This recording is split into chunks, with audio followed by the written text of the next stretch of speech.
So I think crises are the always opportunity to invest, provided you understand or you believe in the long term, right? Let's go back to very similar situation in 2022 when the Ukraine war broke out.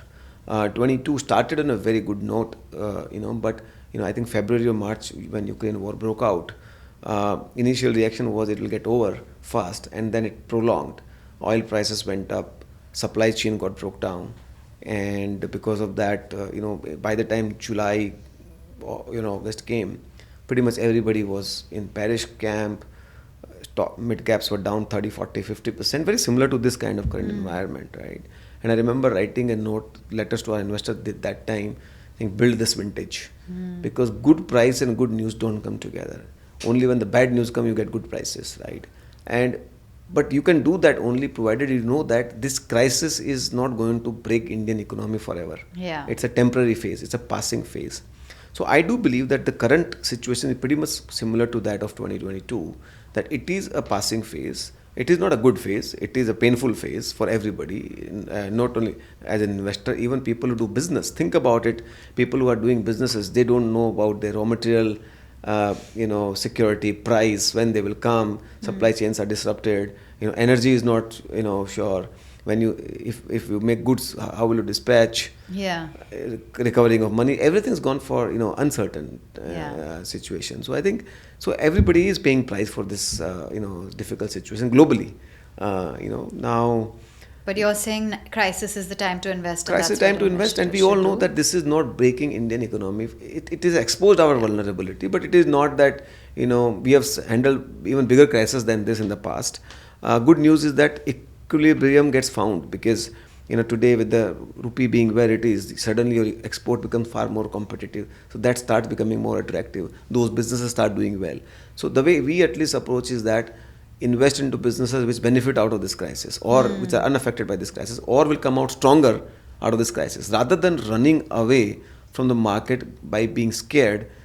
Assess with a calm mind and see how can I, on the other side of the crisis, come out very well and be far more better placed than I was before the crisis. Okay, so it is a temporary phase and this is an opportunity, and you're saying sectors or companies that will benefit from the crisis or not be that affected. Which are those? So let's say, for example, we have very large exposure to pharma, CDMO, healthcare space. Now that doesn't get impacted with whatever is happening right now, right? In fact, some of the companies we've been buying more and more. Yeah. It's another sector which temporarily, and that you're seeing in the prices, is BFSI. Now we know that Indian economy is not crippled forever. You're getting good prices in the stocks because of the temporary spike in the yield. Once the issue settles down, that yield will come down and banks will do well. Same thing happened in 22. That banks got sold off, and 23 banks were the very good winner. But it's been a long time since banks have actually done well, even some of the large blue chip names, right? So do we still just remain patient? I don't know. I think most banks have done well. ICICI Bank is up 5x in last 5-6 years. Axis Bank is up, I think, 4x. But if we're just looking at the last 1 to 2 years? Yes, last 1 year has been a challenging year because of this whole spike in the yield and compression on the NIM, basically. That has led to, but the credit growth has picked up, right? So if you see credit growth is doing well, but the margin compression happened because of this situation. Yeah. That's the reason you are getting, stock prices not doing well or corrected, right? But when that changes, those same stocks will do well. Okay. So that's where the opportunity lies, right? If you can see what will likely to happen on the other side of the crisis, if you can imagine, if you can do that modeling, then you will be able to envisage the price rise also. Okay. Fair enough. And these are some of the sectors: pharma, CDMO, health, and BFSI. What about this FII exodus? Something like 2 lakh crores in 2026 alone. And if we compare it to 2025, that was about 2.4 lakh crores in the secondary market, the sell-off. Isn't it worrying, the kind of numbers that we're seeing? Are we seeing this flow now, capital increasingly shift to the other Asian economies? So I think, India is part of emerging market basket. In general, whenever emerging market receives money, we do receive, and whenever emerging markets do receive outflow, we lose money. Post-COVID, India was very promising. In 21-22, India received disproportionately large overweight of emerging market. That time also, when the Fed rate was going up, Emerging markets were losing money, but India was benefiting. And post that, emerging market has not started receiving money, but when the China and other countries started doing well, money has shifted away or moved away from India to other emerging markets. So another way to understand is how a fund manager does underweight, overweight across sectors. That is how emerging market fund manager does underweight, overweight across countries. So I think that happened pretty much in 2025 and some part of 26. So my sense is that we are by and large behind it, but who knows? Good news is that we have a good domestic flows coming through the market, Yes. which has kind of given very good cushion.